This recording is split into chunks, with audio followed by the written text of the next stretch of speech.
Hola, hola, ¿cómo les va, amigos? ¿Cómo están? Bueno, buenas tardes, buenas noches a todos los que se suman. Decimos buenas noches acá en Argentina porque, bueno, ya está bastante oscurito, ¿sí? Bueno, gracias por estar ahí. Ya tenemos algunos amigos conectados: Walter Buscarons, Marcelo Jorge García, Luis Rocha, Marcia Winter, Emu, Claudia Álamo. Bueno, gracias a todos. Hacía bastante que no hacíamos un directo, creo que el último había sido con Dieguito Córdoba. Eh, Así que bueno, eh, otro lindo momento para encontrarnos, siempre hablando de temas del espacio y de la astronomía que tanto nos apasionan. Ahí se está sumando Mechi Locino. ¿Cómo estás, Mechi? Gracias por sumarte. Aeromitos, un excelente canal, ¿sí? Sobre aeronáutica. Les recomiendo que lo sigan, ¿sí? Aeromitos, ahí está. Oscar Piri nos saluda desde Cava. Roxana Ripoll, ¿cómo estás, Roxana? Bueno, gracias a todos por estar ahí. Hoy tenemos un directo con un amigo, Sebastián Muso, muchos de ustedes lo conocen. Y vamos a hablar de un tema, para mí es una alegría hablar nuevamente con Sebastián, pero lo más interesante, me parece, de hoy es hablar de un tema que realmente va a ser, o creo que es de alguna manera vanguardista, que es el tema de el acceso al espacio por parte de personas con cierta discapacidad motora, en este caso, porque Sebastián va a realizar un trabajo en esa área, en la accesibilidad al espacio para personas con discapacidad motora. Y realmente, en lo particular, me llena de mucho interés, porque como bien saben, el acceso al espacio, por empezar, está vedado a muy pocas personas. Siempre contamos que a medida que vayan pasando los años, si bien algunos no están de acuerdo con esto, yo estoy convencido, a medida que pasen los años, el acceso al espacio se va a masificar. ¿sí? Se va a masificar. Algunos me dicen, sí, pero ¿quién tiene hoy 100.000 o 200.000 dólares para pagarse un vuelo suborbital? Bueno, permítanme decirles que cuando comenzaron las aerolíneas a volar allá por mitad del siglo pasado, poquita gente podía pagar un pasaje en avión y hoy en día, quien más, quien menos, ha volado. Así que bueno, vamos a ver qué nos depara el futuro, pero dentro de ese marco del poco acceso al espacio, está el tema de hacerlo accesible a todos, ¿sí? Eh, Entonces, me parece que esto puede abrir distintas aristas y hasta ahora que yo sepa, justamente este amigo personal, Seba Muso, es quien está trabajando en este tema. Por supuesto que debe haber mucha más gente, pero yo me enteré a través de él. Así que le vamos a dar la bienvenida a Seba. ¿Cómo estás, amigo? ¿Cómo estás, Dieguito? ¿Todo Muy bien? bien, Yo muy siempre bien. te traigo temas raros, ¿no? Sí, Hoy sí, con sí. otro tema raro. Y eso es lo interesante, Seba. Realmente para mí es totalmente novedoso, como ya te lo he dicho, obviamente, por privado, y voy a estar más que de coequiper en esta charla o de conductor, si vale la expresión, voy a estar más como oyente, te diría, muy interesado de ver cómo es esto, porque también en su momento me habías consultado, me habías preguntado por mi opinión, también lo habías hecho con otros colegas. Realmente es un tema muy interesante, muy, muy interesante.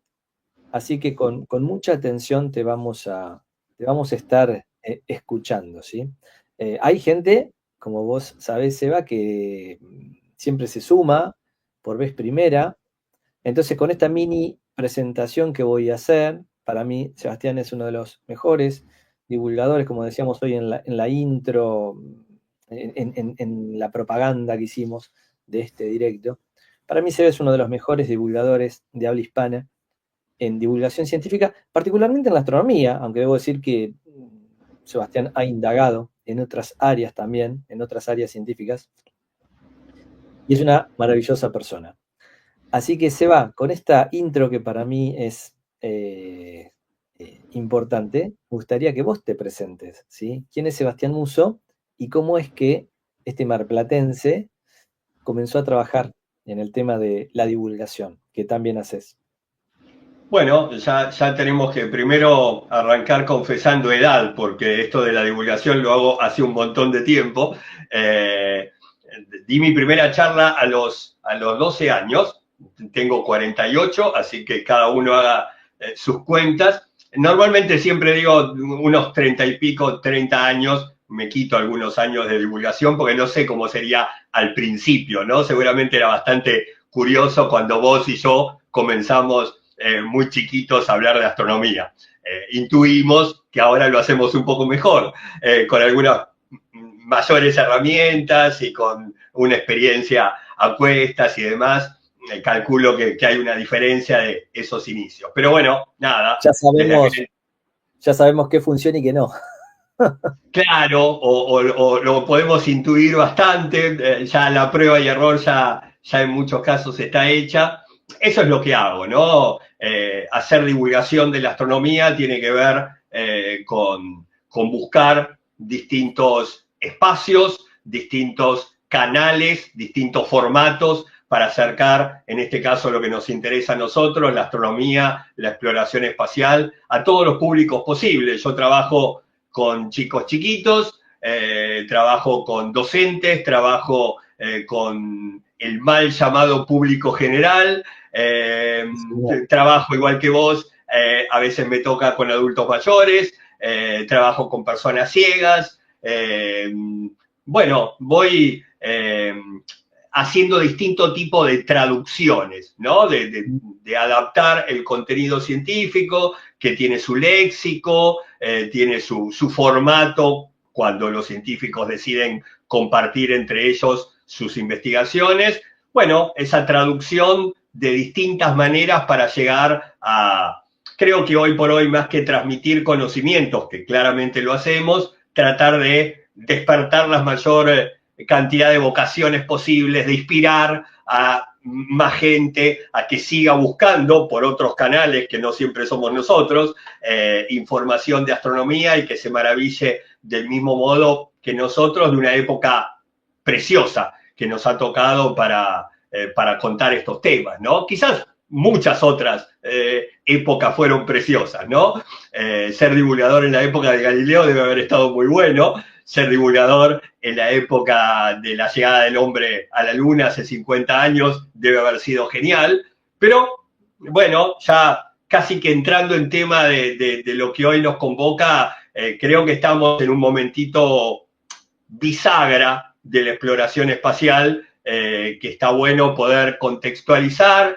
que me resulta muy atractivo vislumbrar cómo puede llegar a ser en un futuro mediano, en 15, en 20 años, quizás estoy incluso siendo bastante conservador, poniéndome 2 décadas o 3 por delante, y quizás en ese tiempo tengamos que despojarnos de un montón de parámetros que hoy tenemos como aprendidos de, bueno, la exploración espacial es para esta gente, para ser astronauta hay que ser de tal manera, el espacio, como vos dijiste, es de 600 personas entre 8.000 millones que somos en el planeta. Quizás estas cosas vayan cambiando y está, a mi juicio, muy bueno poder ir preparándose para esos cambios. Si me permitís por ahí una idea que creo que compartimos, cuando llegamos a un determinado momento de la divulgación, nosotros que ya somos viejitos en esto, que ya llevamos un tiempo haciéndolo, creo que de alguna manera estamos un poquito habilitados a, más allá de repetir, ¿no? Que no es poca cosa, ¿no? Servir de nexo entre el protagonista de la ciencia y el público que tenga ganas de disfrutar de esos conocimientos. Eso es una maravillosa tarea, pero podemos jugarnos a crear contenido con las limitaciones que cada uno de nosotros tenga, ¿no? Yo siempre digo, después de haber visitado los lugares de Galileo o haber hecho yo pequeñas investigaciones de Buenaventura Suárez, cuento la historia de la astronomía de un modo distinta, ¿no? Cuando después de tantos años de divulgación yo puedo compartir con otros en un curso o en un video o en lo que fuere herramientas para enseñar astronomía, lo hago desde otro lado. Y esto que estoy empezando a hacer también tiene que ver con poder contar la exploración espacial, obviamente estando muy lejos de ser un protagonista de ella, pero sí pudiendo haber puesto el cuerpo para algo que me la haga entender de otro modo o que me la haga vivir de otro modo, al menos en lo que tiene que ver con esto que probablemente alguno de los que nos está viendo habrá hecho de imaginarse o imaginar un futuro de la humanidad en Marte. Seguro. Comenzaba, tomo tus palabras, algunas de las que comentabas en cuanto al acceso al espacio, y me retrotraigo a lo que decía al inicio de la presentación. El espacio sigue siendo, el acceso al espacio sigue siendo vedado para la mayoría de la población mundial. Cuando digo el acceso al espacio no me estoy refiriendo a ir a la luna, ni mucho menos, estoy haciendo referencia a ir a la órbita terrestre, o incluso ni siquiera a la órbita, a hacer un vuelo suborbital. Sin embargo, surgen dos cosas. Por un lado, los astronautas hoy en día, ¿sí? el rango para aplicar, para ser astronauta, se amplió considerablemente respecto a lo que eran los inicios. En los inicios eran pilotos de caza, ¿sí? Pilotos de aviones de jet, y muy pocos. Y hoy en día tenés ingenieros, científicos, mujeres, que antes no las había, para todos los gustos, te diría. Eso por un lado, se amplió mucho a lo que era originalmente. Y es notable cómo en la última década, en los últimos 10 años, se amplió significativamente la posibilidad de ir más allá de 80, 100 kilómetros de altura, con la irrupción de las nuevas compañías, ¿sí?, aeroespaciales, estas compañías New Space, que al avanzar tanto la tecnología, yo siempre digo que se democratizó el acceso al espacio, de alguna manera, y hoy, si bien no sos astronauta profesional, muchas personas pueden hacer algunas experiencias que son increíbles, como por ejemplo ir más allá de 100 kilómetros de altura y decir, sí, yo estuve literalmente en el espacio exterior y pude ver la Tierra desde el espacio, cosa que es algo maravilloso. Dicho eso, tu trabajo, y ya para ir metiéndonos en lo que respecta a esta transmisión, con tu trabajo se amplía un poco más ese camino que hemos ido recorriendo en cuanto a hacer el acceso al espacio lo más amplio posible. Y en ese sentido, comenzamos a hablar de personas con determinada discapacidad o capacidades diferentes, llámenlo como cada uno se sienta más a gusto, más cómodo, y me parece que es algo notable, me parece que es algo superlativo, vanguardista, te diría, en alguna manera. Entonces, para ir metiéndonos en tema, a mí me interesa mucho esta cuestión, quisiera que nos cuentes qué es esto de la misión Argos y cómo es que vos te involucrás en este proyecto, ¿sí? Mira la charla, que nos vayas contando y, ni más ni menos, vos como protagonista de este proyecto, ¿qué es lo que vas a hacer? ¿De qué se trata la misión Argos? Bueno, hagamos un poquito como de historia reciente. Hace unos 2, 3 años que vengo justamente curioseando como normalmente lo hacemos, ¿no? El hecho de el acceso al espacio, si siempre se pensó para este estándar súper alto en cuanto a lo físico y lo intelectual que hoy representa todavía un astronauta. No lo fue así siempre. En la década del 60 ya hubieron pruebas con por ejemplo, personas sordas que estaban excelentemente adaptadas al espacio, ¿no? Se los ponía en condiciones de microgravedad y obviamente no sufrían de mareos, no sufrían de esas desorientaciones que pueden tener los, digamos, astronautas ordinarios. Luego, por supuesto... Discúlpame, ¿en dónde fueron esas experiencias?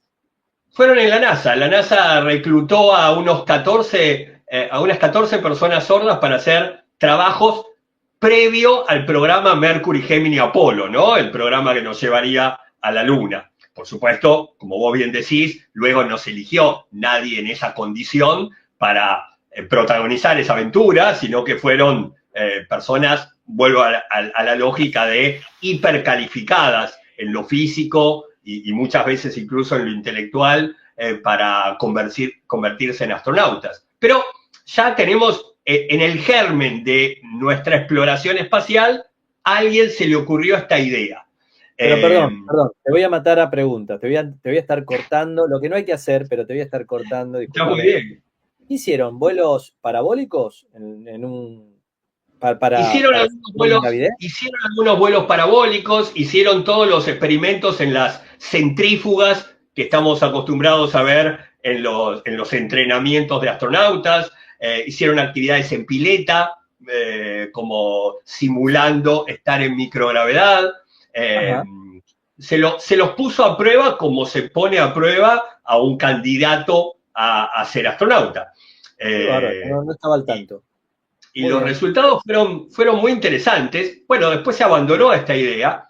Después, recorriendo la propia exploración espacial, te das cuenta de algunos momentos donde algunos astronautas estuvieron incapacitados momentáneamente, ¿no? Hubo un accidente que recordamos en la Mir, donde faltó la visibilidad en la nave en un momento. En actividades extravehiculares tuvimos 2 casos, uno protagonizado por Chris Hadfield, el astronauta canadiense que fue comandante de la Estación Espacial Internacional, en otra oportunidad Luca Parmitano, el italiano de la Agencia Espacial Europea. Quedaron ciegos porque, Lo de Luca, digamos, yo me acuerdo el de Luca Parmitano fue, ay, mamita querida, fue tremendo el ¿te de acordás esa burbuja de agua que lo cegó durante un tiempo, que tuvo que volver al interior de la nave, tanteando, digamos, improvisando un protocolo que no estaba preparado? Y ¿no? Y que, aparte el agua que se le iba subiendo por la nuca y era muy peligroso, realmente. y ahí de última te pones a pensar si existieran protocolos pensando el espacio a personas ciegas, si esto no beneficiaría, que ya la nave estuviera preparada, a, bueno, alguien que momentáneamente quedara incapacitado, ¿no? Claro. En definitiva, algún amigo mío dice, discapacitados en algún momento somos todos, porque momentáneamente te quebras un hueso o porque llegás por suerte, a una avanzada edad donde por ahí tenés algún tipo de dificultad, incluso de fuerza, de motricidad, de lo que fuere. Y además pensemos en el espacio estrictamente cuando vayamos a una superficie planetaria. La pregunta no va a ser si alguna vez alguien se va a accidentar en la Luna o en Marte. La pregunta es cuándo va a ocurrir en un terreno hostil que Claro. un astronauta tenga algún tipo de problema y en definitiva si ya hay protocolos para los que tienen esa problemática de forma permanente e incluso un pasito más allá, si hubiera un astronauta con discapacidad que le diga, tranquilo, ¿sí? Que estás momentáneamente incapacitado, pero no, esto no te convierte en inútil. Acá tenés todo este listado de cosas que seguís pudiendo hacer y siendo útil para una misión. Creo que sumaría un montón. Empecé a estudiar eso. A ver, por ahí a alguno no le quiero plantearlo bien para no incomodar a alguien que nos esté escuchando, ¿no? Pero digo, hoy también el espacio amplió su frontera de edad, ¿no?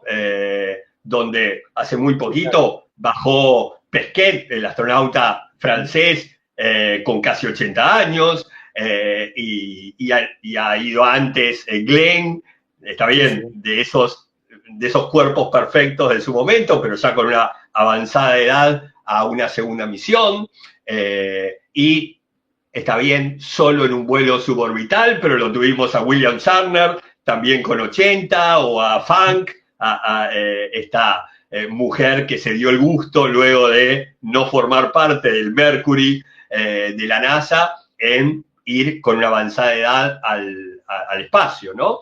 Así que también desde ese lado de quitarnos la idea del astronauta como la persona perfecta en cuanto a sus parámetros de salud, me llevó a investigar un poco, a escribir algunos artículos, a presentar estas ideas en algunos congresos incluso de exploración espacial, a contactarme con personas que ya están haciendo la actividad, particularmente con esto que vos compartís acá en pantalla, de una agrupación, de un consorcio liderado por una ingeniera suiza que hace un trabajo muy interesante, Eleonore Poli, que ya ha hecho varias misiones análogas en Europa con paraastronautas, es decir, con astronautas análogos con discapacidad. Para el que no sepa el concepto,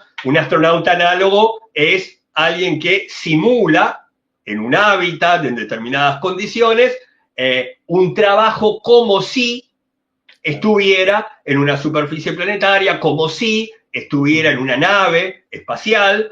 De alguna manera, el astronauta análogo es muy útil en el sentido de presentar problemas y tratar de solucionarlos en un ambiente controlado, digamos, antes que se le presenten de verdad a los astronautas en el futuro, cuando obviamente ya hay que tener las cosas pensadas de cómo solucionar esas contingencias, ¿no? Y por ejemplo, ahora con Eleonora, bueno, Eleonor, estoy escribiendo con ella y un par de ingenieros más un paper sobre esto, ¿no? Sobre cómo hacer adaptaciones a trajes espaciales, cómo hacer adaptaciones a hábitat o a espacios, habitáculos espaciales, pensando en diferentes discapacidades. En definitiva, hoy cualquiera de esos dos ámbitos que estamos hablando están pensados para lo que decíamos, ¿no? Están estandarizados en un estándar alto. Están estandarizados para el cuerpo de hombres y mujeres que no tienen ninguna dificultad, aún más, ¿sí? Que sus parámetros son superiores a la media, ¿sí? Entonces, cuando yo también coincido con vos, el acceso al espacio, no sé si masivo, ahí ya creo que me ganaste en optimismo, pero sí mucho más numeroso que en la actualidad, tenga que contemplar distintos parámetros de astronauta, entonces cada uno requerirá de algo distinto, ¿no? Yo estoy convencido que... Estoy de acuerdo. Lo de la palabra masivo no es así. Seguro, no es que vamos a ir a la órbita baja terrestre como tomarse un avión hoy en día. Pero sí es cierto que va a haber muchísimas personas que lo van a hacer. Y eso va a ir increyendo a medida que pasen los años, obviamente. Estoy totalmente de acuerdo con vos. Yo creo que sí, y de última, yo hago la broma, ¿no? De pensar, bueno, en un futuro irá una familia al espacio, irá mamá, papá, la abuela, el nene chiquito y el tío con discapacidad. Y habrá que preparar para todos esos cuerpos distintos, de la mamá, del papá, del nene de 2 años, de la abuela de 80 y de una persona con movilidad reducida, por ejemplo, o con otra discapacidad, los espacios, los trajes y todo lo necesario para, obviamente, un ambiente hostil, un ambiente que no es cómodo como en la Tierra, aunque ahí podríamos poner varios asteriscos, ¿no? Porque algunas discapacidades, digamos, el espacio le puede llegar a generar alguna ventaja. Pero bueno, en términos generales, las ventajas son pocas. Y en definitiva, por ese lado viene el trabajo, ¿no? El hecho de pensar un futuro cercano o mediano donde de alguna manera nos saquemos de encima ese physique du rôle que tenemos del astronauta en los 60 años que lo hemos visto, y empecemos a pensar en un acceso al espacio más diverso, donde ese nuevo escenario, creo yo, tiene que incluir a más tipos de personas, y donde justamente el pensar ese espacio para una posible tripulación más diversa nos puede traer incluso mejoras, desde el hecho de tecnologías redundantes, mejoras al astronauta que eventualmente pueda tener una dificultad, aunque a priori no la tenga, ¿no? Aunque no sea una persona con discapacidad. Hoy la Agencia Espacial Europea tiene un paraastronauta, un astronauta con discapacidad, pero si se quiere, a ver, es trampa, ¿sí? Es un atleta paralímpico, con lo cual, está bien, le falta una pierna, pero en todo el resto es mejor que la mayoría de los que nos están escuchando. Claro. Entonces, yo me refiero a alguien, y por eso yo me estoy poniendo, por ejemplo, como sujeto de prueba para este trabajo, porque en determinados test que uno hace para medir el grado de discapacidad que puede tener una persona, en los test de discapacidad motora, yo estoy en el medio, ¿sí? Obviamente no estoy en las personas más afectadas, ¿sí?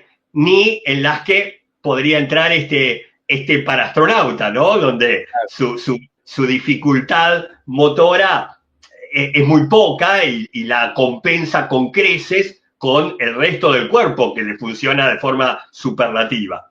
Entonces, me parece que es un buen parámetro como para trabajar. Esta experiencia Argos, vos la vas a hacer en una universidad de Brasil, en la ciudad de Natal. ¿Cómo surge esa... ¿La universidad tiene ya este tipo de proyectos en trabajos? ¿Tiene un simulador? ¿Cómo es que vos te contactás con esta universidad? ¿Cómo nace Argos? Bueno, nace de la idea de, como te decía un poco en broma hace unos minutos, ¿no? De, bueno, vamos a ponerle el cuerpo a esto y voy a tratar de generar yo contenido en cuanto a lo que creo que vale la pena. En Sudamérica tenemos solo dos hábitats, digamos, solo dos lugares donde se pueden hacer simulaciones de misión análoga, una en Colombia, esta otra en Brasil. Me gustó mucho la de Brasil, dependía de una universidad importante, como la de Río Grande del Norte, en Natal. Ellos desarrollan un montón de misiones análogas. Ciertamente sí, va a ser la primera vez que tengan un paraastronauta análogo. Pero bueno, en definitiva, digamos, en unas versiones más convencionales tienen muchísimos protocolos preparados y demás. Me contacté con Julio Resende, que es el ingeniero espacial que maneja esas instalaciones. Le encantó la idea, lo empezamos a pensar, empezamos a sumarle contenido a la misión, empezamos a contactarnos con las personas con las que yo ya estaba contactado para distintas cosas, estos ingenieros europeos para las adaptaciones, que algunas están en curso, otras estarán pensadas para futuro, otras seguramente se derivarán de un trabajo de observación que yo voy a hacer en el tiempo que esté dentro del hábitat. Me contacté, bueno, a través de alguien, una doctora de la Fuerza Aérea Chilena, con un médico de la Agencia Espacial Canadiense para tener los 6 soles que yo voy a estar adentro del hábitat, es decir, los 6 días marcianos que voy a estar en el hábitat, estar conectado las 24 horas con un exoskin, ¿no? Con un traje, ¿sí? Que ahí en la diapositiva me di el gusto, ¿no? De ponerme ahí al lado de los astronautas de verdad, que son los que lo usaron en la Estación Espacial Internacional. Ahí tiene puesto el exoskin Luca Parmitano, este astronauta italiano que ya hemos nombrado, y que en definitiva va a ser el mismo chaleco que voy a tener puesto yo, que mide un montón de parámetros de temperatura corporal, de biorritmos. La verdad, me ahorro el chequeo médico de este año. No, ya con esto voy con los resultados en un pendrive al médico y le digo, acá tenés todo. Y le ahorramos plata a la obra social encima. Pero bueno, es interesante, a ver, tomarse el trabajo muy en serio, ¿no? De hecho, de tratar de sacar la mayor cantidad de datos posibles para que en el futuro se puedan tomar de parámetros. Si te acordás, y acá creo que Walter está ahí entre los conectados, Walter se entusiasmó mucho con esta locura mía y me ayudó mucho en el proceso. Hace 2 años yo me subí a un avión acrobático tampoco soy tonto, ¿no? Con uno de los mejores pilotos que tiene el mundo. Con uno que sabe volar.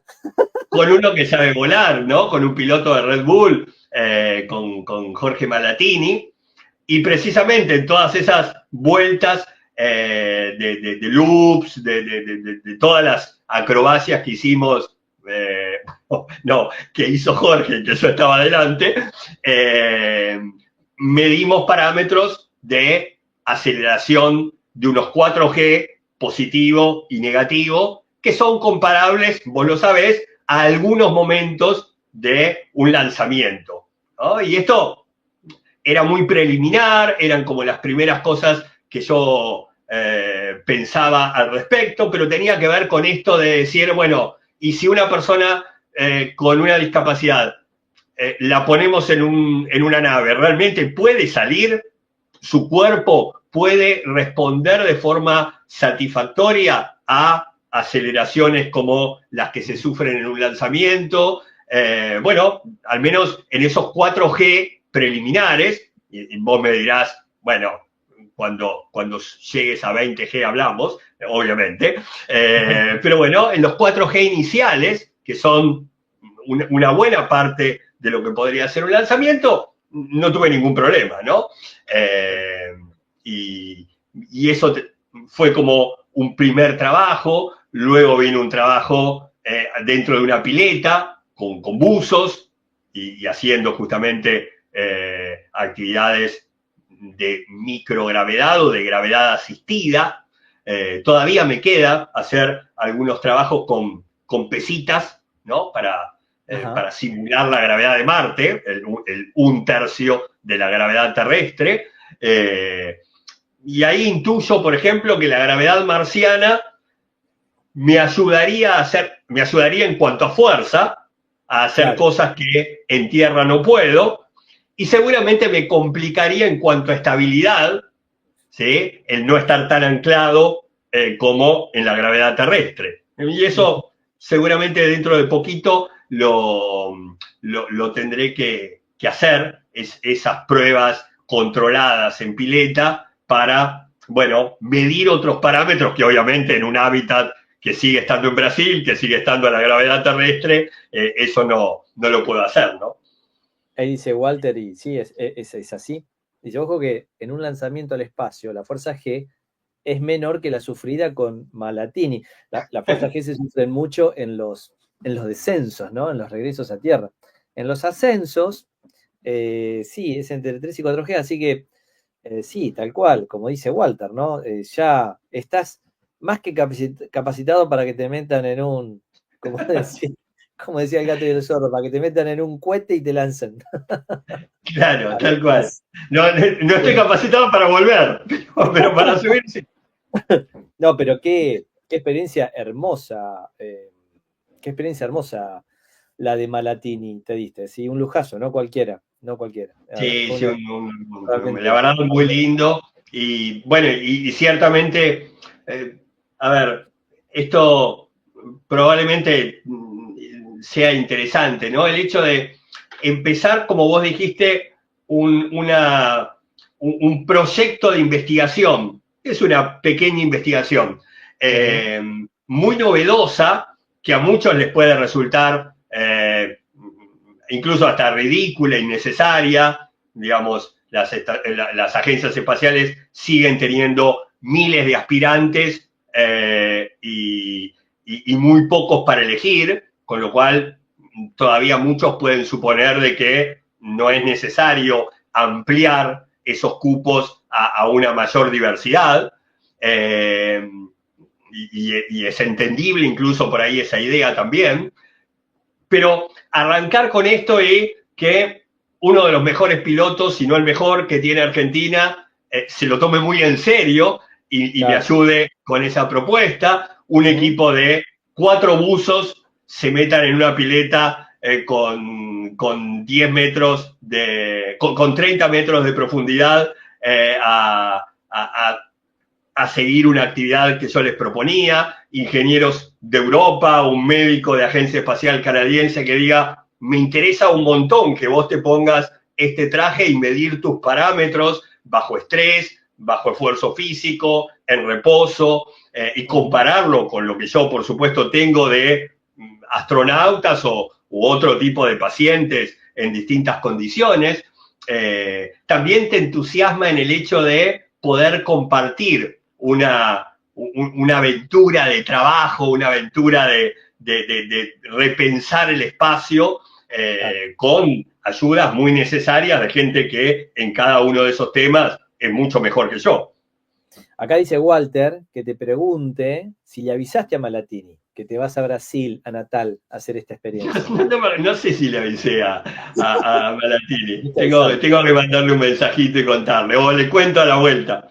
Muy bien. Y acá Laura Colombo, gracias Laura por sumarte, dice, bueno, que contemos por favor qué estamos viendo. Bueno, Laura, estamos en una transmisión con Sebastián Muso, un amigo personal, marplatense, divulgador científico de lo mejor que hay en habla hispana, Y Seba está en poquitos días viajando a Brasil, al norte de Brasil, a la ciudad natal, para hacer una experiencia de una simulación en el planeta Marte, una simulación que va a durar 6 días marcianos. Los días en Marte se llaman soles y duran un poquito más que el día en la Tierra, ¿sí? El día en Marte dura 24 horas, 20 y pico de minutos. ¿24 horas cuánto se va? En la Tierra, 23 horas, 56 minutos, 4 segundos y medio. Pero sí, pero el de Marte. Y El en de Marte. Marte son 24, 41 minutos. Ah, 24:41, bien, yo lo tenía 24:24. Bien, gracias, Seba. 24:41 minutos, o sea que vas a estar 6 días y un poquito más, enteros. Algo así. En un hábitat, simulando estar en una base marciana, en el marco de una persona con discapacidad y por lo tanto, bueno, ¿cómo sería? ¿Cómo sería una misión de unos 6 días? Y en ese sentido, Sebastián, te pregunto, ¿vas a estar usando el exoesqueleto, el exoskin, en la misión Argos? No un exoesqueleto, que eso en realidad estaría buenísimo probarlo en algún trabajo posterior, que ya tenga más que ver con actividades en superficie, donde por ahí un exoesqueleto, que normalmente hoy los más usuales están mejorando en un 40% la fuerza muscular de una persona. Entonces, ciertamente sería muy interesante poder probar cosas que yo en la Tierra no puedo hacer, si adaptado con ese exoesqueleto sí,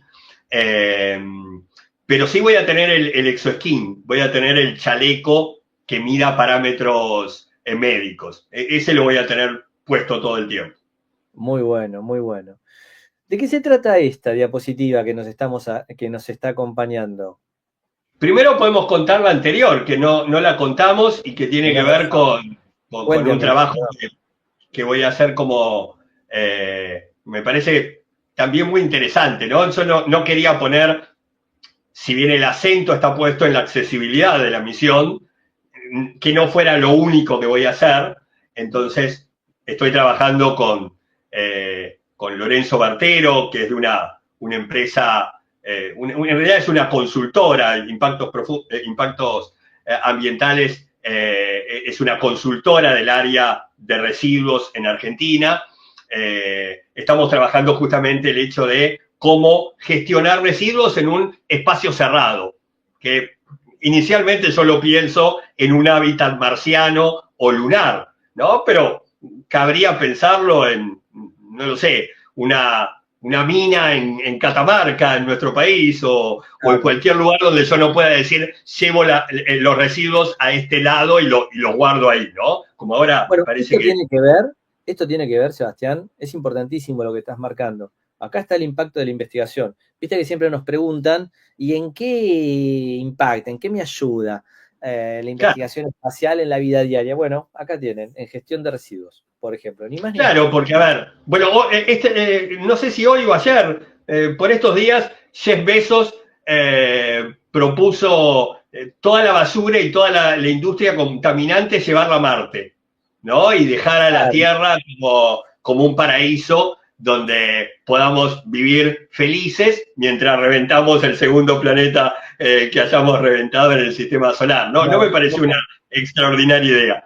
no me gusta mucho la idea, no, para nada. No, pero bueno, creo que toda la misión, o al menos yo esperaría que se viera de esta forma, ¿no? El hecho de estudiar, bueno, cuánto puedo reciclar en un lugar, cuánto puedo repensar los elementos con los que yo voy a trabajar en un hábitat de superficie planetaria para que luego pueda reutilizarlos, con lo que no pueda reutilizar, cómo lo hago. Pensemos que hoy los residuos en el espacio son un tema realmente Ujú. importante. En la Estación Espacial Internacional solo se clasifica los residuos, se ponen en contenedores distintos dependiendo su característica, si son biológicos, si no lo son, si son peligrosos, si no lo son, y luego vuelve a la Tierra, ¿sí? Vuelve a consumirse en la atmósfera terrestre en el reingreso de alguna nave de carga. pero en definitiva no hay mucho tratamiento de los residuos, salvo el agua, ¿no? Los líquidos, incluso los líquidos corporales que se reciclan para el uso. Pero en definitiva, bueno, ni tampoco, ¿no? El orín, por ejemplo, en la NASA se recicla, pero en la parte rusa directamente va a tachos, a contenedores, para que vuelvan a la Tierra. Así que es algo que, si se quiere, no tenemos ni siquiera resuelto en espacios que ya llevan muchísimo tiempo trabajando. La Estación Espacial Internacional, está bien, ha ido en proceso, pero del 98 a la fecha está tripulada. Antes lo estuvieron otras estaciones espaciales, como la Salyut, la Mir. Hemos ido a la Luna dejando una cantidad de residuos enormes en las, digamos, 6 misiones que terminaron posándose en la superficie de la Luna, entre el 69 y el 72. Así que pensar los residuos me pareció un trabajo interesante para hacer en ese ambiente controlado del hábitat, ¿no? Claro. Y seguramente va a dar mucho para trabajar a futuro, y ya tenemos pensado presentarlo en un congreso sobre gestión de residuos a nivel mundial el año que viene. Así que, bueno, eso, como vos decís, ¿no? Uno lo piensa en el formato de Marte, pero después tiene una aplicación inmediata en la Antártida o en una mina, en un montón de espacios. Incluso la accesibilidad, ¿no? Yo estaba pensando, bueno, cómo adaptar un hábitat, por ejemplo, en la Luna o en Marte. Ahora, en un restaurante, en un museo o en una dependencia pública, ¿cómo andamos? ¿Sí? ¿Están adaptados? ¿Tienen rampas? ¿Qué otras adaptaciones se necesita para que personas con condiciones diversas puedan acceder? Quizás este formato atractivo de la exploración espacial futura y demás pueda ayudarnos a concientizar esas cosas también. Claro, tal cual, tal cual. El tema de gestión de residuos es algo más que importante, y en este sentido la investigación espacial ya ha sumado y va a seguir sumando muchísimo. Por ejemplo, todo lo que tiene que ver con filtración de agua. Esto tiene que ver con la parte educativa también que implica tu proyecto, Argos. Un poco sí, un poco no, un poco es repensar la astronomía, ¿no? A mí en mi curso, yo hace 32 años que doy un curso de astronomía general. Y uno de los temas que más me gusta dar es astronomía de orientación, ¿no? En tu facu de formación, esa astronomía de posición que no siempre los chicos disfrutan tanto el primer año de la carrera, ¿no? El hecho de cómo orientarse, las coordenadas astronómicas y demás, a mí me parece un tema precioso de la cartografía celeste. Sí, y pensar, se me ocurrió que era muy lindo pensarnos como exploradores futuros en otro planeta, y si pudiéramos recrear los instrumentos de navegación, sextantes, astrolabios, nocturlabios, relojes de sol, pero pensados para el cielo de Marte. Y alguno por ahí nos puede decir, pero, a ver, Marte está, en términos astronómicos, acá nomás, y el cielo no cambia. Y es verdad, ¿sí? El cielo visto desde la Tierra y visto desde Marte cambia muy poquito. Ahora, la orientación de Marte a ese cielo, por algunos movimientos, sobre todo el de precesión de los equinoccios, hace que Marte esté mirando como para otro lado, ¿sí? Yo sé, unos meses estaba con esto de, pero, a ver, Marte tiene una inclinación del eje muy parecida a la terrestre. La terrestre son 23 grados y medio, el de Marte no llega a 24 y medio, así que hay menos de 1 grado de diferencia. ¿Por qué es tan distinto el cielo? Y un amigo mío, un astrónomo, que vive ahí entre medio de de La Plata y Tandil, me dice por WhatsApp, un tal Diego Baú. Pero es que la inclinación es la misma, pero está mirando para otro lado, ¿no? Está mirando como nosotros vamos a ver dentro de unos 6.000 años en el movimiento de precesión de los equinoccios. Y ahí me encontré que el polo sur celeste, es decir, la proyección del polo sur de la Tierra en el cielo, no lo tenemos en la constelación de Octante, como nosotros lo vemos desde la Tierra en esta época particular de la historia, sino en la vela, la vieja vela de la nave de Argos, que luego la nave de Argos, la Unión Astronómica Internacional, por cuestiones prácticas, lo dividió en 4 constelaciones, ¿no? Hoy es la vela, la popa, la quilla y la brújula. Pero dentro de la vela quedaría ese sur, a mí me importa el sur, no el norte, soy habitante de este hemisferio, ese sur ubicado en el cielo, y por eso la misión se llama Argos. Hermosa, hermosa historia. Acá Walter nos pregunta si lo que vos vas a hacer en Brasil te va a convertir en astronauta análogo. Bueno, es eso, ¿no? Es una actividad de astronauta análogo. No sé, a mí me parece un poco pomposo llamarlo de ese modo. Argentina ha tenido ya 2 astronautas análogos, 2 mendocinos, de casualidad, ambos, y hicieron muy lindos trabajos en hábitats en los Estados Unidos, fueron nuestros representantes en ese sentido. Normalmente los astronautas análogos son más jóvenes y usualmente estudiantes de carreras de ciencia o de ingenierías que van a hacer sus propios trabajos más relacionados a la tecnología. Bueno, en esta misión particular que tiene que ver con la accesibilidad, que mucho tiene que ver con la educación, terminaría siendo yo, si queremos, el tercer astronauta análogo que va con banderita argentina. Muy lindo, muy lindo. Y esto de acá, lo de las postales, porque después ahora vamos a compartir unos dibujos interesantes también. Unas pinturas.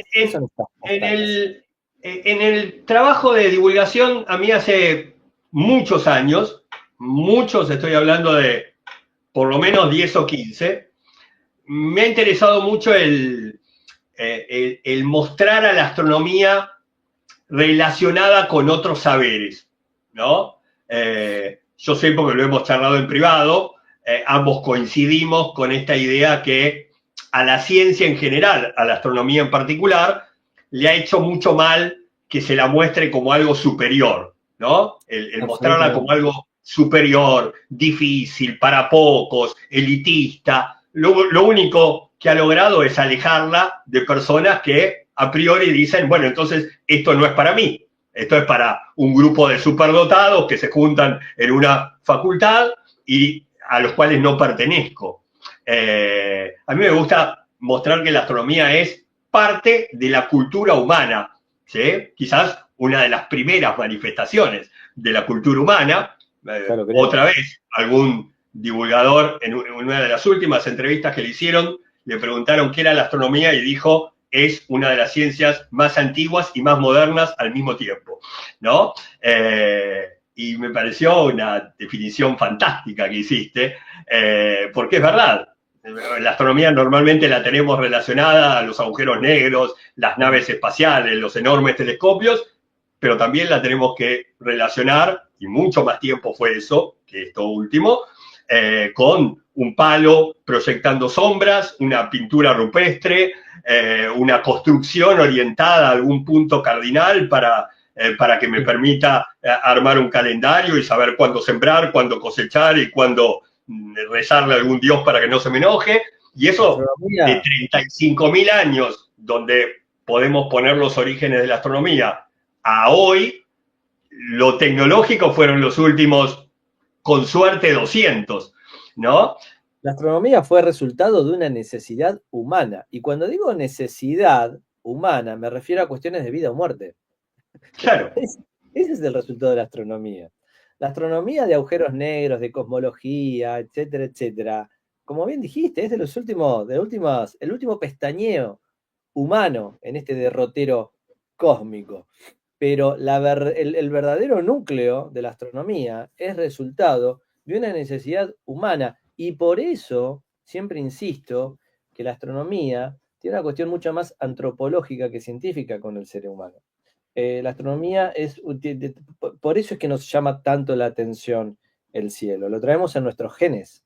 Más allá de que, como decía nuestro inolvidable referente, o al menos uno de ellos, Carl Sagan decía, somos materia estelar. Más allá de eso, lo traemos en nuestra genética en cuanto a que era necesario tener una comprensión del cielo, ¿sí? Para poder saber, por ejemplo, cuándo sembrar, porque si no sabíamos cuándo sembrar, no íbamos a tener alimentos. Y si no sabíamos en qué momento podía crecer el Nilo, disculpen la expresión, el agua nos iba a llevar puestos. Entonces, el cielo fue lo que nos permitió, ¿sí? Defendernos frente a distintos fenómenos de la naturaleza y de cómo poder conseguir nuestro propio alimento. Eso es algo extraordinario de la astronomía. Por eso de lo más antiguo que existe en cuanto a materia científica, ¿sí? Si se quiere rotular de esa manera. Y de lo más moderno porque es lo que tracciona hoy en día el conocimiento humano. Vos el otro día estabas comentando lo que era el extraordinario proyecto, que ya no es proyecto, que ya es una realidad, Vera Rubin. Bueno, por eso, ¿sí? Lo del el tremendo impacto de la astronomía en la cultura humana. Me hiciste acordar los incas, dependiendo de cómo veían las Pléyades al comienzo de su año, si las veían borrosas o no, sabían predecir el ciclo del niño y la niña, y sabían si ese año iba a ser bueno o malo para las cosechas, ¿no? Pero bueno, nada, eso podemos hacer otro vivo y charlar de la astronomía antigua, pero... Seba, y ni hablar de la navegación. Ahí, claro, ahí tenemos un extraordinario capítulo de la vida, de la historia humana. Ni hablar de la navegación. El conquistar el planeta Tierra en términos de viajar a otros continentes y conocerlos, ya sea por tierra o por mar, particularmente por mar, dependía del cielo. Dependía del cielo. No era que los muchachos se largaban y a donde te toque con suerte. No, no, no. Las estrellas los guiaban. Desde luego. La paradoja de la historia es que siglos y siglos y siglos después, ese conocimiento del cielo, y no fue casual que el comandante sea un piloto de la Marina, James Lovell, en Apolo 13, el conocimiento del cielo les permitió a los astronautas regresar con vida, sanos y salvos, entre otras cuestiones, a la Tierra. Esa es otra historia para otro capítulo. Volvamos a tu proyecto Argos, ¿sí? Y esta gran componente educativa que tiene. Y como te decía, ¿no? Por ahí la astronomía, a mí me gusta, no sé, en un curso relacionarla con las películas y analizar 60 películas donde podemos a través de ellas aprender astronomía, o la literatura y ver cuánto de astronomía me enseña Borges, Shakespeare, Dante Alighieri o Gabriela Mistral. Y el arte realmente me parece un medio precioso para acercarse también a la astronomía, ¿no? Yo, cuando se cumplieron los 50 años de la llegada del hombre a la luna, armé un proyecto que a mí me gustó mucho, de convocar una treintena de artistas argentinos a que hicieran su versión de la pisada del hombre en la luna. Cuando hicimos la exposición en el Planetario de La Plata, vos me quisiste robar alguno de esos cuadros porque te parecieron lindos, y por suerte los pude llevar por un montón de lados y a ver, también juguemos con esto, ¿no? Me parece que es un lindo engaño para hablar de astronomía, ¿no? De algún incauto que venga por el arte y lo atraigamos a la ciencia, y algún amante de la ciencia que lo podamos hacer maravillar por una versión artística. Y así entonces, hace mucho tiempo que yo hago proyectos con una ex astronauta de NASA que se llama Nicole Stott, que es artista plástica y que de hecho pintó cuadros cuando subió a la órbita con el transbordador espacial. Y bueno, y juntos se nos ocurrió esto de hacer postales desde Marte, donde entonces a esta misión análoga no viaje yo, sino viajen conmigo cientos de chicos, hasta ahora de 8 países que están pintando estas postales, incluso pintando y escribiendo, ¿no? Escribiendo cosas que desde Marte dirían a la Tierra, con, bueno, la excusa para dar talleres en escuelas y dar talleres también para adultos sobre Marte y sobre la exploración espacial, y con la promesa de las cientos de postales que ya estoy juntando, elegir algunas, ya veremos después con qué criterio lo hago, probablemente las redes sociales me ayuden un poco con eso, para digitalizar y enviarlas a la Estación Espacial Internacional para que la vean los astronautas, las postales que nosotros hicimos para la misión Argos, ¿no? Ahí estoy dando un taller hace una semana nada más, acá en Mar del Plata, con adultos, donde había un pianista tocando, muy linda música, yo hablando de Marte, la gente pintando con acuarelas, estuvo la verdad que genial, y decía, ¿no?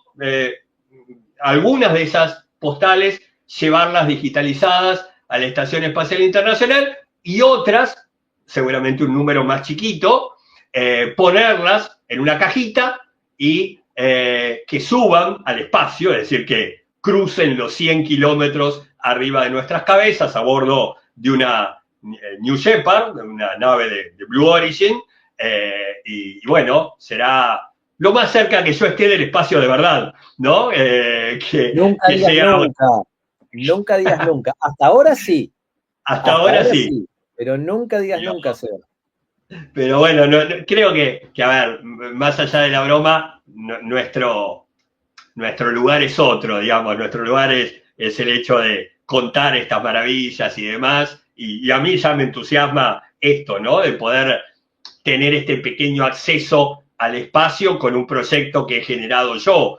Eso ya me parece, a ver, vos en esto me entendés, Diego, quizás si alguno de nosotros nos decían esto hace 20 años, no lo soñábamos siquiera. No, desde ya que no, Seba. Pero a ver, ni siquiera hay que irse a pensar en una misión espacial o algo por el estilo. El tema de poder llegar literalmente al mundo entero a través de una transmisión desde una computadora en tu casa. Eso era inimaginable. Seguro. Eso ha hecho la tecnología. Y por eso también me quedaba pensando, cuando hoy hablábamos del impacto de la divulgación científica y el momento que estamos viviendo, es una época dorada. No solamente por la enorme cantidad de actividades en materia espacial, sino que también la tecnología, y eso sí hace una diferencia considerable respecto a años anteriores. Hoy la tecnología te permite realmente hacer una divulgación en donde el límite es la imaginación de uno, porque hoy con las redes sociales y con internet llegás a todo el planeta. Así que muy, muy interesante. Acá Walter nos dice si lo que harás en Brasil se podrá seguir o hacerle algún seguimiento en vivo a la actividad. En vivo seguramente no, porque la gracia es que yo esté incomunicado, que tenga un paquete de datos limitado por día, como sería el estar en el espacio, que tenga una cantidad de agua limitada por día, como sería estar en una base en Marte, y básicamente sin ver afuera, ¿no? Con todo cerrado, para que el ritmo de mi trabajo y de mis horas de descanso y demás tenga que ver con esos soles, ¿no? Esas 24 horas, 40 minutos de Marte, y no con ninguna influencia que pueda venir de afuera. Tal cual. Vos sabés que una de las cuestiones más, que más le dan color quizás a una actividad espacial, etcétera, son los trajes que utilizan los astronautas, los mamelucos, los emblemas. ¿Qué podés decir respecto de esta imagen que hay acá? Y después tengo algo para mostrarte. Bueno, ese es uno de los mamelucos, los tripulantes de la misión. Vamos a usar varios mamelucos, probablemente varios. Yo llevo 4 mamelucos intervenidos por artistas marplatenses, ¿no? Entonces, acá las fotos que estás poniendo es uno de esos mamelucos donde un artista se inspira. Lo perdimos a Sebastián. A ver, qué raro. ¿O tocó algo él? A ver, vamos a decirle que vuelva.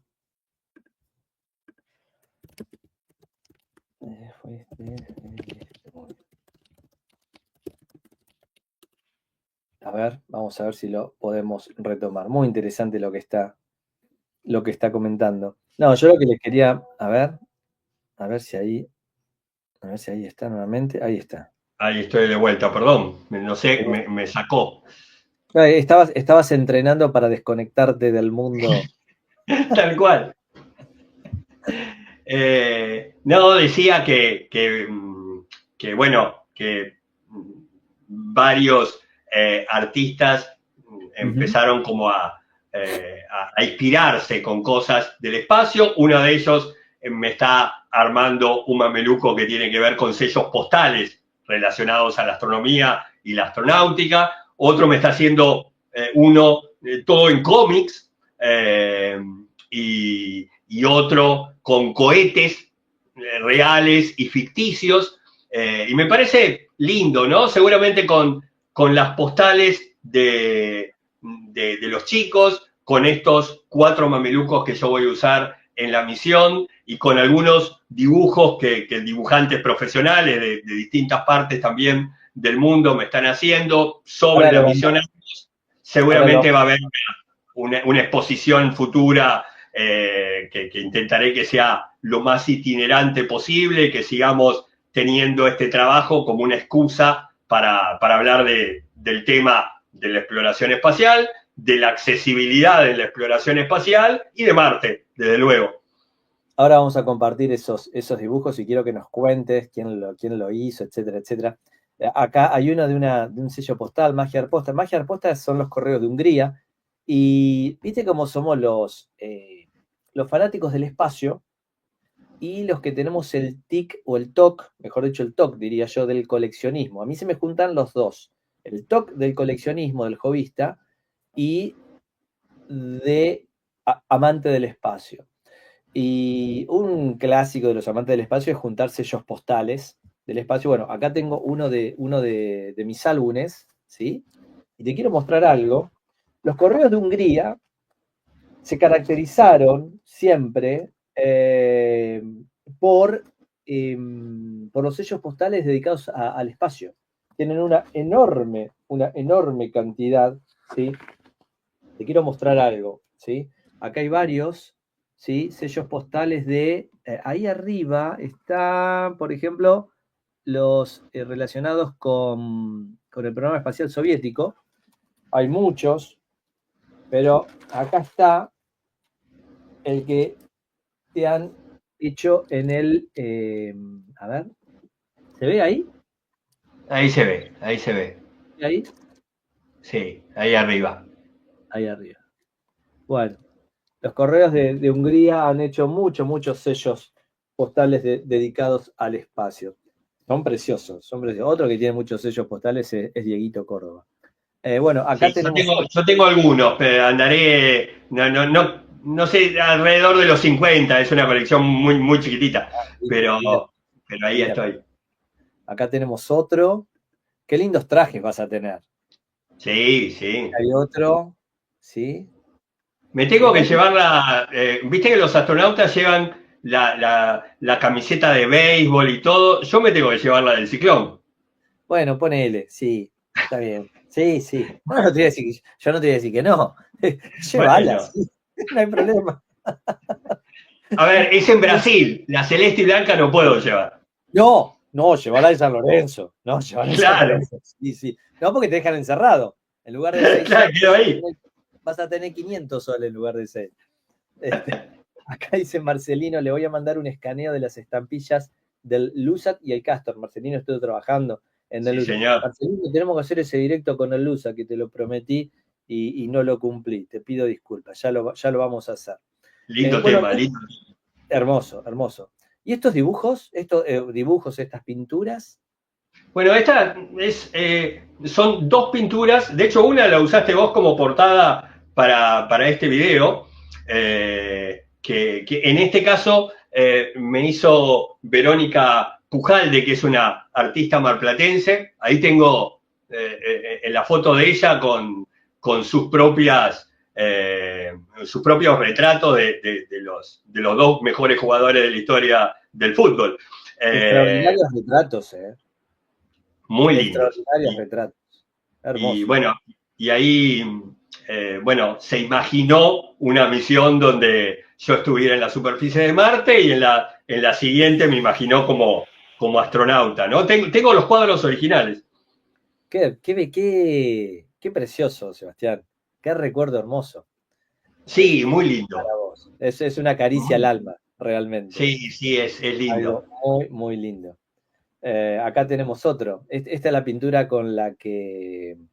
Esta pintura también la hizo la artista que mencionabas. Esa también la hizo Verónica y es la que usaste vos Sí, bueno, para de portada, invitarnos a que estemos en la charla.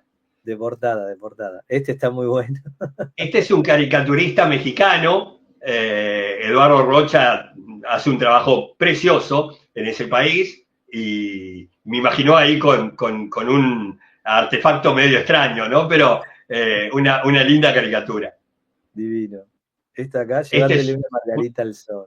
Qué hermoso. un artista muy reconocido que es Felipe Jiménez, de acá de Mar del Plata, ha dibujado cuadros muy buenos que hay en hospitales, en centros culturales de Mar del Plata. Es una persona que expone en varias partes del mundo, Ujú.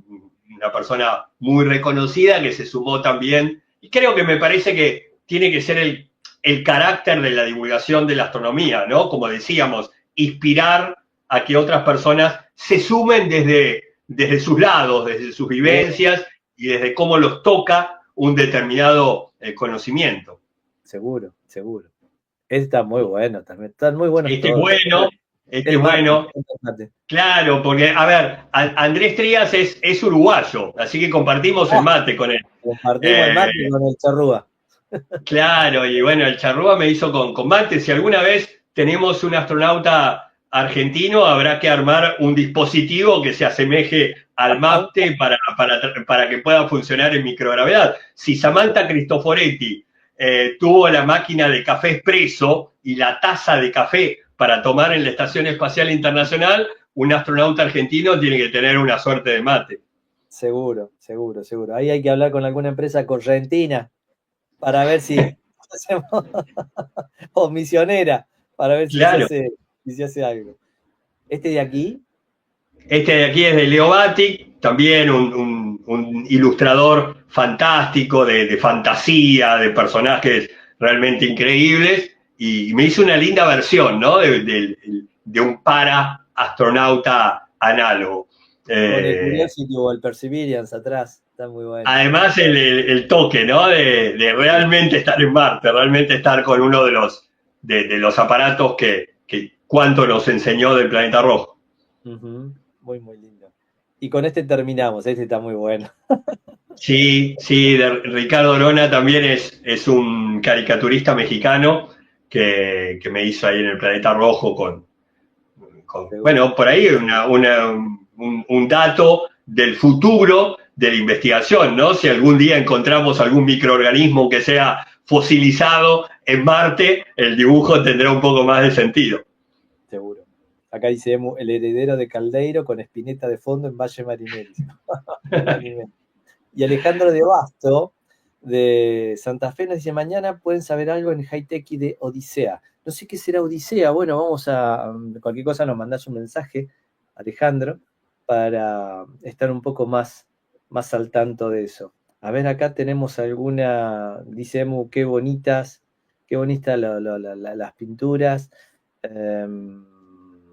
Acá dice Emu también, Seba, ¿cuál sería la primera canción que sonaría en Marte si de vos dependiese? Esa es difícil, esa ni la pensé. Pero bueno, tendría también que pensarse, ¿no? Como algo. Otra vez el mismo juego que estamos haciendo con las camisetas o con lo que tiene que ver con llevar nuestra cultura al espacio, ¿no? Entonces, Yo pensé probablemente en, debería, yo probablemente pensé debería ser un tango. Eh, yo tengo una relación con un tango, una relación más o menos personal, porque hace algunos años almorcé con Mariano Mores para pedirle sí, me habías que contado. me autorizara a destrozarle un tango de él, ¿no? Y yo tomé el tango uno y le cambié la letra para que lo cantara Galileo, ¿sí? Y se lamentara de que no le daban la razón, no de tener un corazón. Y bueno, el tango uno que habla de la esperanza y demás, podría ser una linda canción argentina para que sonara en Marte. La canción de Inchausti, la que dice que se vengan los chicos de todas partes, que vengan los de la Luna y los También, de Marte. Esa es preciosa. No esa es solamente linda. no solamente por mis dos, en mi caso particular, mis dos astros favoritos, sino, ¿por qué no pensar en los chicos para las próximas, para lo que se nos viene, ¿sí? Como futuro de la humanidad en el espacio? Ahí está, a ver, alguna aclaración de Alejandro. Alejandro Basto, el primer Centro Nacional de Diseño de Sistemas Espaciales Habitables. Ajá, Odisea. Representa un avance significativo en el ámbito de la tecnología y la innovación espacial del país. Mirá, no estaba al tanto, Alejandro. Bueno, Yo buenísimo. tampoco. Gracias gracias por el dato, ¿sí? Ojalá, Vamos, ¿no? Tengamos un nuevo espacio para hacer experiencias como esta. sí, Me sí. anoto para hacer otra misión, pero ahora en mi suelo, estaría genial. Lo que pasa es que, bueno, lo sabes muy bien, Seba, Argentina tiene, por su geografía, que es de la más rica que hay en el mundo, por su diversidad y también por su extensión, Argentina tiene muchos lugares en los cuales se pueden hacer simulaciones, ya sea en hábitat lunares como marcianos, ¿sí? Así como está el famoso desierto de Utah en Estados Unidos. Acá en Argentina tenemos, vos vas a La Payunia, entre Mendoza y Malargüe, es Marte. Es Bueno, de Marte. hecho hay un proyecto de Solar 54 en los Colorados, en La Rioja, para que Exacto. Argentina también tenga un espacio para hacer actividades análogas. Así es, así es. Bueno, ahí Alejandro también nos aclara, ¿no? Y también de todo tipo de artículos. Es de la Universidad Nacional, la Universidad De Nacional Córdoba. de Córdoba, sí, porque la de Cuyo, no me acuerdo cómo es, sí, UNC es Universidad Nacional de Córdoba, y la Facultad de Arquitectura y Diseño. Bueno, vamos a interiorizarnos realmente en el tema. Bueno, querido amigo, hermosa charla, la disfruté mucho. Córdoba, ahí dice Alejandro, Córdoba, la Universidad Nacional de Córdoba, exactamente. Gracias, Ale. Eh, Hermoso proyecto, ¿eh? Uno de tantos, yo les cuento, Sebastián vive literalmente de proyectos en proyectos. Es medio culo inquieto, hormigas en el culo, diría mi abuelita, en el mejor de los sentidos. Es una persona, un laburante extraordinario, apasionado de lo que hace. Se lo digo porque lo conozco. Y esto es extraordinario, Seba. Yo te felicito porque, bueno, es una manera de sumar a todo lo que se hace desde Argentina, tantas cosas. Y nosotros ponemos nuestro humilde granito de arena para que esto se conozca. Te aclaro que ha tenido mucho impacto en la prensa esto, ¿eh? Ha tenido mucho impacto. Sí, Contanos un poquito también. ¿Te han llamado de distintos medios nacionales, de primera línea? O sea, y sí, supongo lo que está también... teniendo. Creo que va por ese lado, ¿no? El hecho de poner en la conversación, seguramente de un ámbito inicialmente chiquito, como puede ser en los que nos dedicamos a temas de astronomía o exploración espacial de distintos lados. Ojalá en algún momento sea, si se quiere, más grande, pero poner en discusión esta idea de, bueno, quitarnos los parámetros antiguos de aquellos que llegan a cruzar la línea de Kármán, a superar los 100 kilómetros de altura sobre la superficie terrestre y obtener sus alitas de astronautas. Y quizás en poco tiempo, realmente como va cambiando la tecnología, realmente va a ser en poco tiempo, el acceso al espacio sea mucho más amplio que lo que es en la actualidad y segura y necesariamente empiece a ser más diverso. Yo creo que no es un capricho el hecho de comenzar a pensar en este momento en de qué modo podemos hacer estos lugares, estos ambientes, más accesibles para distintos tipos de astronautas, ¿no? Incluso llegará el momento donde hoy tenemos todavía, de hecho estamos en el momento en que tenemos la discusión de a qué llamamos astronautas, ¿no? Cada uno de nosotros dice, no, a estos no los quiero llamar astronautas, estos son tal otra cosa, y le ponemos una categoría medio como del planeta enano, ¿no? Esto no es uno de los 8, está un escalón más abajo. Es que el ser humano necesita etiquetar y categorizar, ¿viste? Es una cosa... y probablemente en el futuro ser astronauta sea eso, sí sea estar en el espacio y nada más, ¿sí? Y probablemente lo que cada uno haga en el espacio requiera de otra categorización, ¿sí? Yo soy aeronauta porque me subí a un globo aerostático, ahora no lo piloteé, ¿sí? Claro. Seguramente quien manejó ese globo aerostático tiene otra calificación y otra clasificación con respecto a mí, pero haber estado en un artilugio que vuela me da la categoría de aeronauta, aunque claramente no lo hubieran vislumbrado los pioneros. No soy Jorge Newbery, ¿sí? Ese pobre tenía un montón de otras cosas que solucionar en otra época de los vuelos aerostáticos. Y quizás en el futuro nos pase lo mismo. Si yo, como digo, poniéndome como caso de una persona con discapacidad, en algún momento voy al espacio, iré como especialista, iré para una actividad particular y habrá otras personas en una tripulación variada que cumplan roles que su capacidad física, que su formación intelectual, que su adiestramiento, a cada uno le dé ese rol diferente, ¿no? Y creo que pensar ese futuro, para mí, bastante cercano de la exploración espacial, empezar a pensarlo ahora es un lindo ejercicio intelectual al menos. Por supuesto, así es. Acá Walter nos dice que por favor en la previa y en el fin de tu experiencia, transmitas desde Brasil. Sería lindo si podés conectarte, si tenés alguna ahí, te ofrecen en la universidad alguna red de Wi-Fi, si podemos hacer alguna cosita en ese sentido. Sin que sea tan extenso o algo, pero que nos cuentes tu experiencia, porque sería realmente muy, muy lindo. Y acá Emu, mirá el lindo mensaje que te deja. Se le pasó rápido, dice, sos crack, Seba querido, de un futuro geólogo, si algún día puedo aplicar a la Agencia Espacial Europea, te pido algo para llevarme. Fuerte abrazo, querido inspirador. Bueno, hermoso comentario de Emu. Lindo porque de última, de eso se trata, ¿no? Cuando hacemos cosas en ciencia, siempre de forma física o de forma imaginaria, nos llevamos lo que hicieron los anteriores. Yo estoy pensando todavía, porque estoy pensando mi valijita. Viste que los astronautas tienen entre 700 gramos y 1 kilo para llevar de elementos personales a su vuelo. Y yo quiero simular lo mismo cuando me meta en el hábitat de qué elegiría entre todo lo que uno puede llevar para estar esa estadía.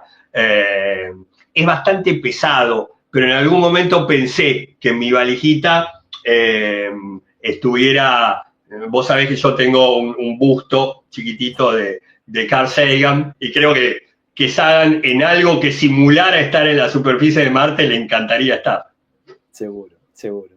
Otra pregunta de Emu dice, Seba, ¿cuáles son tus expectativas para la misión Artemis de órbita lunar? Artemis es el programa espacial tripulado de los Estados Unidos con los cuales el país norteamericano pretende regresar a la Luna de manera tripulada, viene medio demorado, demasiado demorado, pero bueno, aparentemente, si a partir de ahora las cosas seguirían bien en el país del norte, con todo vapor, el año que viene, y luego de más de 55 años, el hombre regresaría a dar una vuelta alrededor de la Luna y volver. No quiero hacer mucho hincapié en esto, Sebastián, porque después tus amigos terraplanistas, viste, no son mis amigos, son tus amigos terraplanistas, van a decir, ¿cómo puede ser que hace 60 años fuimos a la Luna y ahora no podemos ir? Bueno, no nos vamos a meter en terreno escabroso.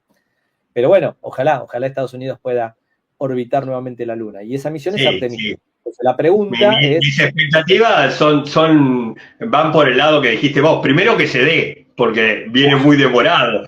Entonces, nos entusiasmaron, sacaron un montón de videos inspiradores, fotos, y bueno, y viene... Sacaron los videos inspiradores y después sacaron la... Bueno, no voy a decir nada, no me quiero meter en problemas. Seba dice, pregunta, ¿cuáles son tus expectativas para la misión Artemis de órbita lunar, en la cual prontamente, ojalá participen Red Wiseman, Victor Glover, Christina Koch y Jeremy Hansen? Hansen, este último de Canadá. Ahí estaba una de mis candidatas a pisar la Luna, Christina Koch, y me parece que me ganó Dieguito Córdoba con otra de las astronautas, pero las dos son extraordinarias. ¿Qué pensás de Artemis? ¿Cómo lo ves? Va a pisar la de Rulos. Va a pisar la de Rulos, no la de Anteojitos. Y bueno, por eso ganó Dieguito Córdoba. Por eso. O sea que ya hizo prueba, se me fue el nombre ahora, pero che. Lo tengo en la punta de la Miller, algo así, ¿no? Diego nos está queriendo matar en este momento de que no nos acordamos. Sí, yo me quiero matar porque no me acuerdo. Bueno, pero Cristina no es. Christina Koch va a ser la que va a orbitar, va a ser la primera mujer en la historia en que orbite la Luna, la primera en que se aleje más allá bueno, la que más lejos viaje, pero obviamente eso le quita ya las chances de pisar la Luna. Bueno, nada. ¿Pensás que el año que viene lo vamos a ver a eso? Yo creo que no, yo creo que habrá que esperar al otro. ¿2027? Yo creo que sí. Sigo creyendo de que en esa apuesta donde yo también me metí, de Pablo, vos, el otro Diego y demás, creo que tenemos bastante cerca el viaje a Marte y que la bandera no va a ser la de estrellitas, ¿sí? Sino va a ser una roja. Yo creo que lo más probable sea que el primer hombre o mujer que pise Marte va a ser chino.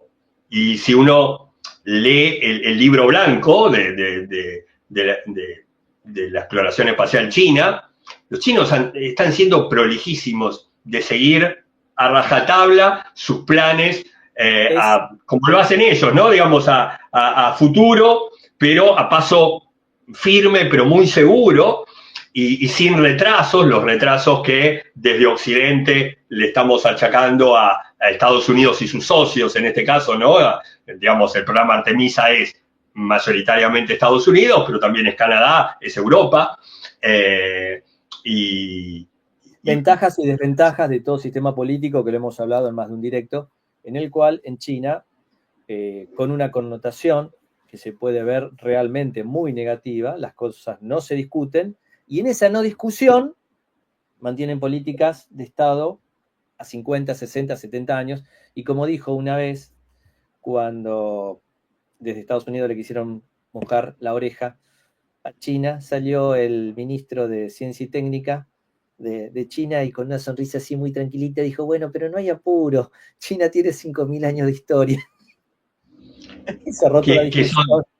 que son 10 o 15, ¿no? Cerró toda discusión. Y bueno, a mí realmente lo que, y vos lo sabés bien porque lo hemos hablado en muchas oportunidades y yo lo he comentado en varias transmisiones, eh, a mí me llena de esperanza que no sea un único país en el que esté embarcado en todo esto, sino que ni siquiera son dos, que son muchos. Digo, obviamente, en popa, China y Estados Unidos como las dos superpotencias con las cuales hoy el planeta en términos geopolíticos se está dirimiendo, se está disputando. Creo que nunca va a haber una guerra entre ellos, sí hay una guerra comercial, que la estamos viendo desde hace mucho, y bueno, eso no me quiero ir de tema, pero quiero decir, entre los dos países, entre estas dos superpotencias que traccionan a otros, porque Argentina, junto con decenas de países, han firmado los acuerdos Artemisa con Estados Unidos y seguramente China va a invitar también a otros países. De hecho, lo ha hecho con Argentina. Sin ir más lejos, China tiene una estación de rastreo de espacio profundo en la provincia de Neuquén, como así en Mendoza está la estación de espacio profundo de la Agencia Espacial Europea. Quiero decir, y con esto cierro y te devuelvo la palabra, me parece que estamos en un momento fantástico, espectacular en este sentido, porque si bien hay cosas negativas, también nos podemos enfocar en las cosas positivas. Y estamos viviendo una nueva era en ciencia y tecnología y en materia espacial, ni hablar, que vamos a ver maravillas, vamos a ver cosas maravillosas. Somos la generación, ni hablarla de nuestros hijos, que va a ver al ser humano caminando en la Luna, creo que también caminando en Marte, a muchos seres humanos, ni hablar los más chicos, para poder ver, ir a la órbita baja terrestre y poder ver la Tierra del espacio. ¿Cuánto es eso? Eso era ciencia ficción, Seba. Y estamos a Desde poquitos años. luego, y cuando hacemos divulgación, creo yo que tomamos determinadas premisas. La mía en este tema es, la verdad, adoptar una óptica más naif. Digamos, entiendo que mi rol es hablar del resultado o del proceso también, por supuesto, pero desde la técnica y desde la ciencia, sin meterme en la ideología política. En tal caso, tomo una posición, si se quiere, mi propia ideología la dejo para otro momento y festejo si llega a Estados Unidos, Europa, China, Rusia, India. En definitiva, lo planteo como me da lo mismo en el sentido de el disfrute de que la humanidad consiga un logro técnico, tecnológico y científico de empujar nuestras fronteras de exploración. Y celebro la época en que me ha tocado de vivir eso, ¿no? De que hoy estamos seguros de que en 1 o 2 años volvemos a la órbita lunar, que en 3 o 4 estamos en la superficie de la Luna, que probablemente en 10 o 15 estemos por primera vez en la superficie de otro planeta, como será Marte, y donde incluso, no sé si a vos te pasa lo mismo, uno empieza a frenarse de no contar lo que supone que puede pasar en 30, porque podría ser pasible de un chaleco de fuerza, ¿no? Porque por ahí nosotros que estamos metidos en determinados temas y que sabemos qué investigaciones se están haciendo y demás, podemos entusiasmarnos con que en nuestros, digamos, últimos años de la vida, las cosas que nos toquen ver sean mucho más apasionantes que estas que estamos contando. Seguro. Bueno, un saludo también ahí a Ana Clara Tortone. Dice, gracias por la invitación, Diego. Muy interesante la charla. Qué bueno, Ana, que pudiste escuchar. Ana es un amigo, una colega referente número 1 en el país en materia de discapacidad. Sabe muchísimo. Yo he aprendido y aprendo mucho en estos temas y le invité porque suponía que le iba a interesar esto del acceso al espacio o de simular una misión espacial para personas con discapacidad motora, por ejemplo. ¿Sí? Imagínate, Seba, que vamos a estar muy atentos a lo que hagas en Natal, en Brasil. Tomo la idea de Walter, ¿sí? En cuanto a ver si podés hacer ahí una especie de conexión antes o después. Bueno, vos dirás, o si no, que nos mandes algún videíto y lo vamos a compartir desde acá, ¿sí? Bueno, a ver, ¿qué más tenemos por acá? Dice Emu, yo descartaría los 4 que orbitan para pisar suelo lunar. Yo creo que va a pisar la luna alguien más joven, tal vez Kyla Barron o Nicole Mann. Bueno, Nicole Mann es otra gran astronauta de NASA. No, desde ya que los que orbitan la luna no van a pisar la luna. Esa misión va a ser para orbitar. Los que van a pisar la luna ya se están preparando de manera paralela a los que van a hacer en Artemis 2. Y en Artemis 3 sí van a pisar Jessica Myers. Yo sabía que me iba a acordar. Jessica Myers, la de Rulito que vos decís. Jessica Myers, segura, anoten este nombre. Me hace acordar a Fontana Rosa cuando dice, anoten los docentes, cuando cerró el Congreso de la Lengua Española con su hermoso discurso sobre las malas palabras. Anoten las docentes. Anoten este nombre, Jessica Myers.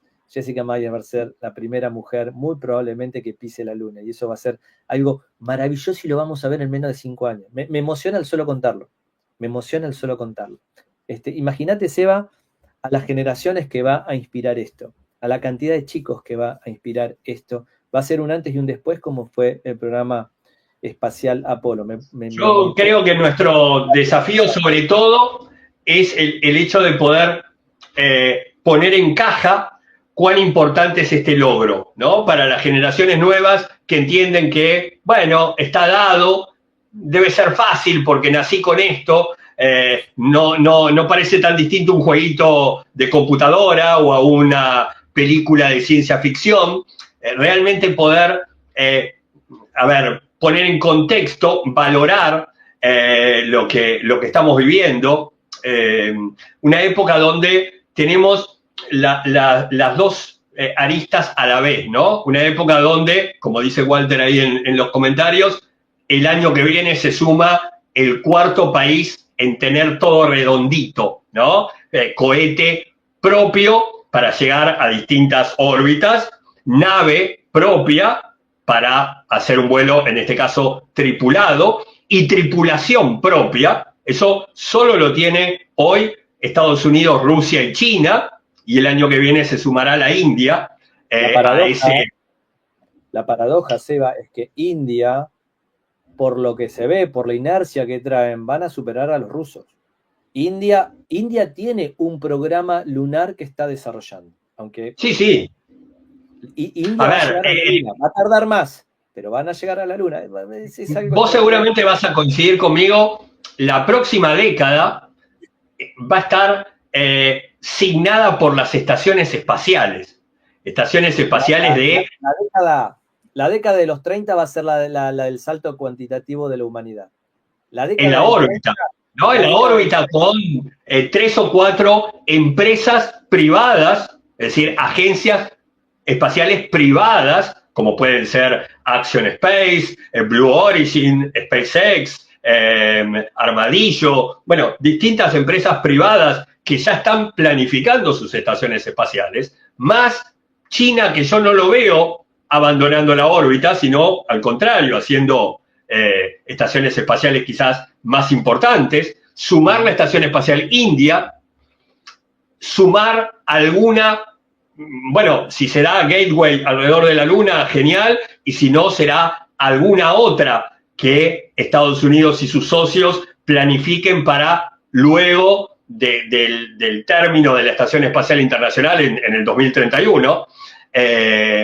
Y a eso, el signo de pregunta, si otra vez, después del 31, Rusia puede llegar a ser, aunque más no sea, una pequeña estación espacial propia, o se junta con otros países de Oriente para armar un nuevo consorcio espacial. Pero si lo pensamos en los próximos 10 o 15 años, yo me imagino la órbita con 3, 4, 5 estaciones espaciales ahí entre los 400 y los 500 kilómetros arriba de nuestras cabezas para que, bueno, alguna aplicación de teléfono nos diga salgan dentro de 2 minutos que cruce el cielo de Mar del Plata, de Buenos Aires o de algún lugar de donde nos están viendo.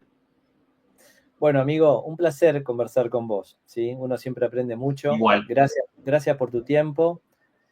por tu pasión, que compartimos, obviamente lo sabés, y vamos a estar muy atentos a lo que hagas en Natal, en Brasil. Un orgullo que nos representes, sabelo, y vamos a estar atentos, para ver si podemos hacer ahí alguna conexión desde allá, para que nos cuentes. Y En el después, paquete, desde ya, en algún momento,